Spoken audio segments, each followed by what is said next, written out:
Tonight, new body cam video showing the chaos in Times Square after a gunman turned the crossroads of the world into a crime scene. 3 people shot, including this little girl.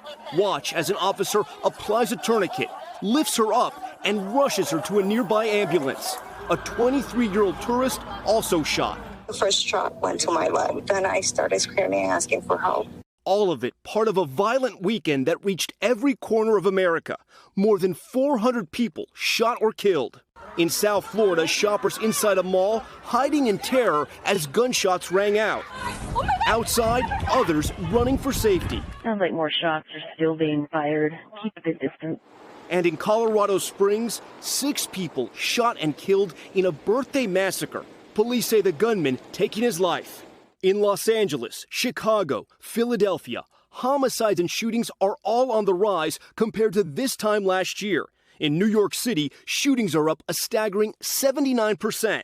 And because of safety issues here in New York, the mayor has started a new program. Any city worker who commutes into work can sign up for a travel buddy, essentially a coworker who will ride with them on the subway to make sure they get to and from work safely.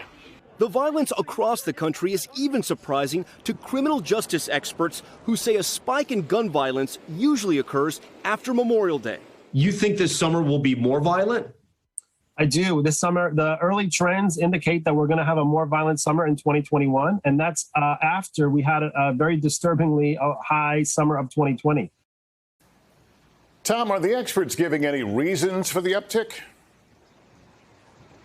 Lester, they're giving a combination of factors. They say it's more fallout from the pandemic, financial insecurity, including unemployment, issues with mental health, and, of course, law enforcement factors. There is low morale at police departments across this country.